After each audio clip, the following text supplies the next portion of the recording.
தம்பி ஆகாஷ் எலிசன் அவருடைய படுகொலையை கண்டித்து அவரை படுகொலை செய்த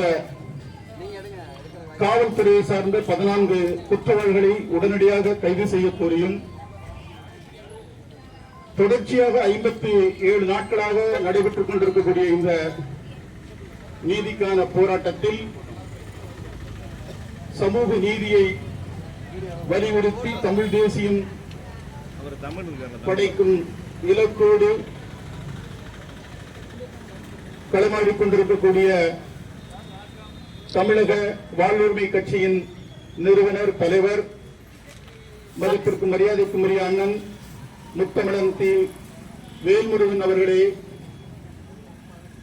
இந்த போராட்டத்தை தொடர்ந்து நீர்த்து போகாத வரை ஒருங்கிணைத்துக் கொண்டிருக்கக்கூடிய தம்பி லெனின் உள்ளிட்ட சமூக போராளிகளே, தமிழக வாழ்வுரிமை கட்சியினுடைய அனைத்து நிலை பொறுப்பாளர்களே, தாய் தமிழர் கட்சியினுடைய தலைவர் அன்புக்குரிய அண்ணன் புவிராஜன் அவர்களே, இந்த போராட்டம் இன்றோடு வேறொரு நிலைக்கு செல்ல வேண்டும், இதற்கு தீர்வு காண வேண்டும் என்பதற்காகவே இந்த களத்திற்கு அண்ணன் முத்தமிழன் தி. வேல்முருகன் அவர்கள் வந்திருக்கிறார்கள்.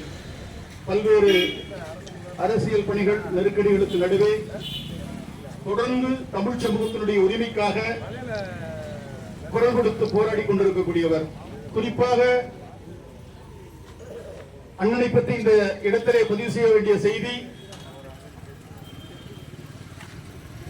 இதேபோல் மாஞ்சோலை தேயிலை தோட்ட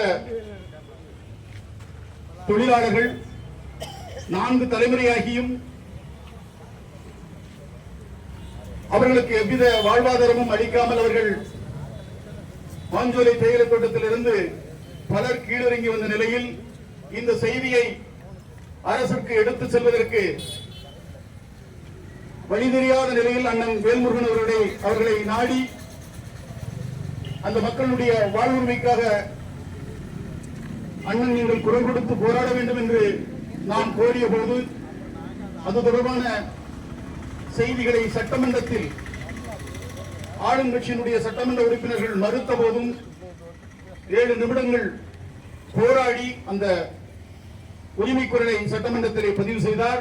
அத்தோடு மட்டுமல்லாமல் அந்த மக்களுக்கான தீர்வை வெளியில் வந்து சட்டமன்றத்திற்கு வெளியில் வந்து ஊடகவியலாளர்களிடம் முழுமையான அந்த மக்களுடைய வாழ்வுரிமைக்கான செய்தியை பதிவு செய்தார். இப்போதும் இந்த போராட்டத்திற்கு நீங்கள் வந்து ஒரு தீர்வை எட்டித்தர வேண்டும். தொடர்ந்து இந்த சமூகத்திற்கு அநீதி இழைக்கப்பட்டிருக்கிறது. பல்வேறு சாதிய போர்களையும் அரச பயங்கரவாதங்களையும் அரச வன்முறைகளையும் தொடர்ந்து இந்த சமூகம் எதிர்கொண்டு வாழ்நாள் முழுவதும் தலைமுறையாக போராடுவதே இந்த சமூகத்தினுடைய வாழ்க்கையாக இருக்கிறது. எனவே இந்த வாழ்க்கை சூழல் மாற வேண்டும். எண்ணற்ற சமூகங்கள், பல சமூகங்கள் மேம்பட்டு இந்த வாழ்க்கையை அனுபவித்துக் கொண்டிருக்கின்றன. பண்பாட்டு நிகழ்வை கொண்டாடி கொண்டிருக்கிறது. பல்வேறு சமூகங்களை நாம் எடுத்துச் சொல்லலாம். இப்படி இருக்கக்கூடிய ஒரு சூழலில் தொடர்ந்து இந்த தேவேந்திர குல வேளாளர் சமூகம், உழைக்கும் மக்கள், உழவர் பெருங்குடி மக்கள் தொடர்ந்து பொய் விளக்குகளால் புனையப்பட்டு சிதைக்கப்படுவதும், சாதிய படுகொலைக்கு இவர்கள் ஆளாக்கப்படுவதும், அதை கடந்து அரச பயங்கரவாதம், எத்தனை அரச பயங்கரவாதத்தை இந்த சமூகம் எதிர்கொண்டிருக்கிறது. இதற்கெல்லாம் ஒரு முற்றுப்புள்ளி வைத்து ஒரு மாற்று அரசியலை முன்வைக்க வேண்டும் என்கிற நோக்கத்தோடு அண்ணன் முத்தமிழன் வேல்முருகன் அவர்கள் இந்த மண்ணிற்கு வந்திருக்கிறார்.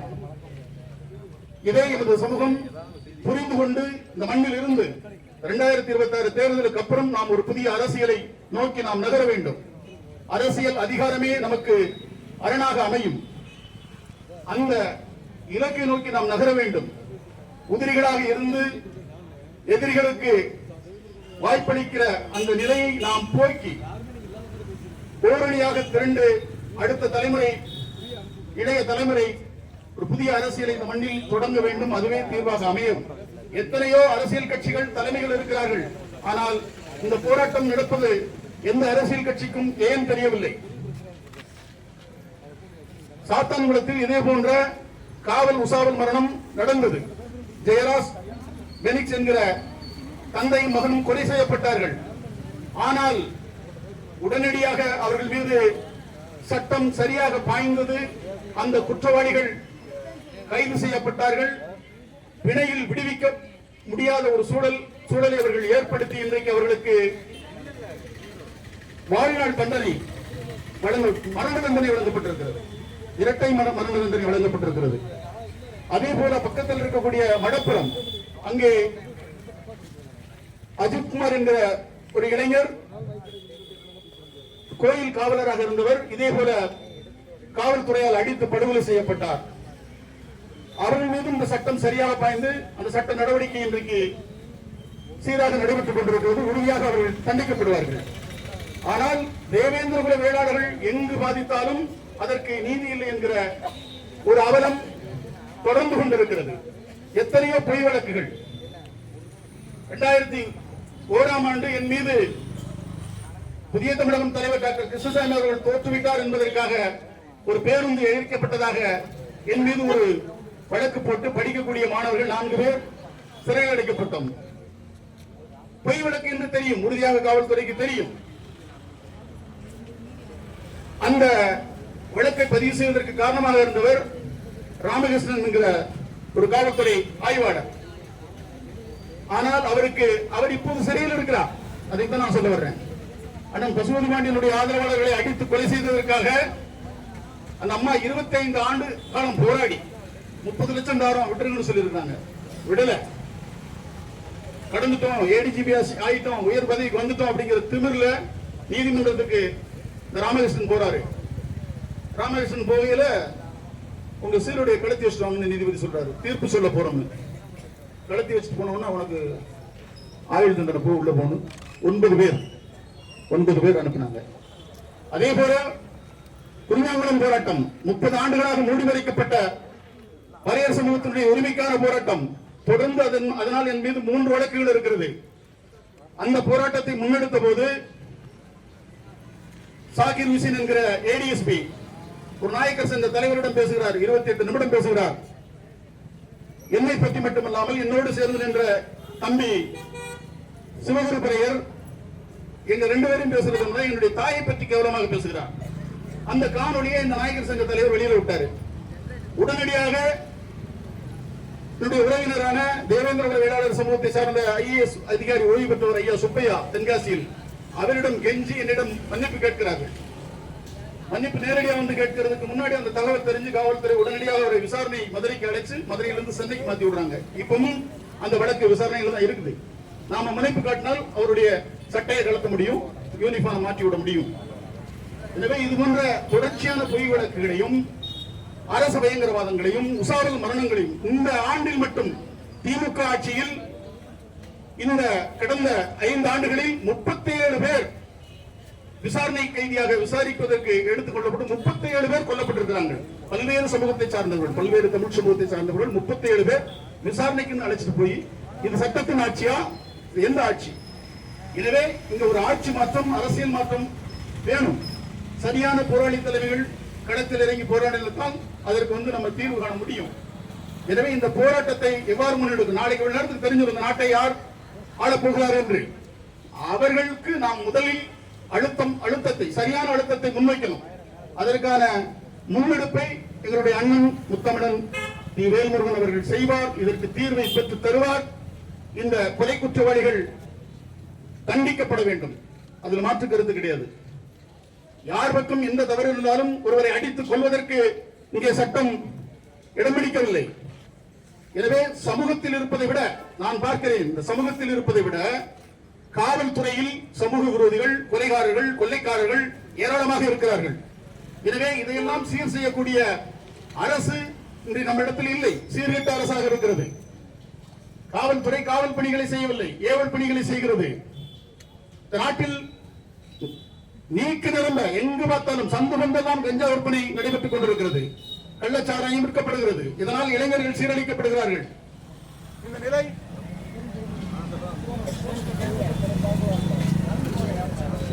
கடந்த சாதிய படுகொலைகளாக இருக்கட்டும், அல்லது சாதிய போர்களாக இருக்கட்டும், அல்லது அரச பயங்கரவாதங்களாக இருக்கட்டும், எதற்காவது நாம் நீதியை பெற்றிருக்கிறோமா? இடையிலே விட்டுவிட்டு சென்றிருக்கிறோம், கடந்து சென்றிருக்கிறோம். எதற்கும் நாம் நீதியை பெறவில்லை. 1968 வெண்மணி படுகொலைக்கு நீதிபதியே சொல்றாரு, கோபாலகிருஷ்ணன் நாயுடு வந்து அம்பாசிடர் கார் வச்சிருக்கிறாரு, அவராய் இறங்கி தீ வைக்க போறாரு அப்படின்னு விடுதலை செய்கிறார். ஆனால் தீர்ப்பு எப்படி எழுதப்பட்டது? அண்ணன் அமல்ராஜ் பாண்டியன் என்கிற போராளி குழுக்கள், நக்சல்வாதி இயக்கத்தை சேர்ந்த மன்னர் சமூகத்தை சார்ந்தவர்கள் 5 பேர் போய் கோபாலகிருஷ்ணன் நாயுடு வெட்டி போட்டதுதான் அங்கே தீர்ப்பு. இப்படித்தான் தீர்ப்பு எழுத வேண்டியது இருக்குது இந்த நாட்டில். அங்கே கணவன் பிள்ளை என்கிற ஒரு ஆணையம் இருந்தது. அந்த ஆணையம் தீர்ப்பை சொல்லவில்லை. 1989 கோடிதேவரம் கலவரம், அங்கே பாஸ்கரன் நீதிபதி தலைமையில் ஒரு ஆணையம் போட்டார்கள். என்ன ஆச்சு? எந்த தீர்வும் கிடையாது. 95 கொடியன்புரம், காசிலிங்கபுரம், ஆலந்தா என்கிற 3 தேவேந்திர குல வேளாளர் ஊர்கள் அந்த அதிமுக ஆட்சியில் அடித்து சூறையாடப்பட்டு கொள்ளையடிக்கப்பட்டது. அதற்கு என்ன தீர்வு? கோமுதி நாயம் நீதி ஆணையம் போடப்பட்டது. கோமுதி நாயம் நீதி ஆணையம் என்ன தீர்ப்பு வழங்கியது? அப்படி எதுவுமே நடக்கலன்னு சொல்றான். இதுதான் நீதி ஆணையம். தாமிரபரணி ஆட்சியிலே 17 பேர் திமுக ஆட்சியில் அடித்து படுகொலை செய்யப்பட்டார்கள். அதுல 12 பேர் தான் தேவேந்திர குல வேளாளர்கள். இஸ்லாமியர்கள் இருந்தாங்க, பல சமூகம் இருக்கு, மீனவர் சமூகம், வண்ணார் சமூகம், எல்லோரும் அங்கே கொல்லப்பட்டார்கள். ஆனால் அதற்கு என்ன தீர்ப்பு? மோகன் நீதிபதி ஆணையம் தீர்ப்பை சொல்லுகிறது, தன்னால விழுந்து தண்ணீர் விழுந்து செத்துட்டான்னு. திட்டமிட்ட படுகொலை. தண்ணீரை திறந்து விடப்பட்டு மாவட்ட ஆட்சியர் அலுவலகத்திற்கு முன்னாடி இருந்து கல்லை வந்து எரிந்து திட்டமிட்ட ஒரு படுகொலை. அதற்கு என்ன நீதியை பெற்றோம்? நீதியை பெறவில்லை. பரமக்குடி துப்பாக்கி சூடு, சம்பத் நீதி ஆணையம், காணொலி சாட்சி இருக்கிறது. இன்றைக்கு வரை யாராலும் பேச முடியல. காணொலி சாட்சி இருக்கிறது. சாலை மறியலே கிடையாது. தடை செய்யப்பட்ட சாலையில எப்படி சாலை மறியல் செய்ய முடியும்? 37 பேர் இந்த மாதிரி உட்கார்ந்துட்டு இருந்தாங்க. திட்டமிட்டு படுகொலை. தனி அதுக்கு பின்னாடி உள்ள காரணங்கள்லாம் வெளியில பேச முடியாது. அப்படி படுகொலை செய்தார்கள். இன்னைக்கு வரைக்கும் அதற்கு வந்து எந்த நீதியும் அதிமுக திமுக 2 அரசு, ரெண்டும் எதிர் அரசு, எதிர் அரசு என்று 2 அரசும் எதிர் கட்சி என்று சொல்லுகிறார்கள். ஆனால் அதிமுக ஆட்சியில் நடந்த படுகொலைக்கு திமுக ஆட்சியிலே நீதி வழங்கவில்லை. திமுக ஆட்சியில் நடந்த படுகொலைக்கு அதிமுக ஆட்சியில் நமக்கு நீதி கிடைக்கவில்லை. எனவேதான் இந்த திராவிடம் இந்த மண்ணிலிருந்து அகற்றப்பட வேண்டும், திராவிட கட்சிகள் ஒழிக்கப்பட வேண்டும் என்று நாம் இந்த வலியோடும் வேதனையோடும் தான் திராவிட ஒழிப்பு மாநாட்டை இந்த மண்ணிலே நடத்தி ஒரு அரசியலை விதைத்தோம். தமிழ் தேசியத்தை வென்றெடுக்காமல் இந்த அவலம் போகாது, நீங்காது.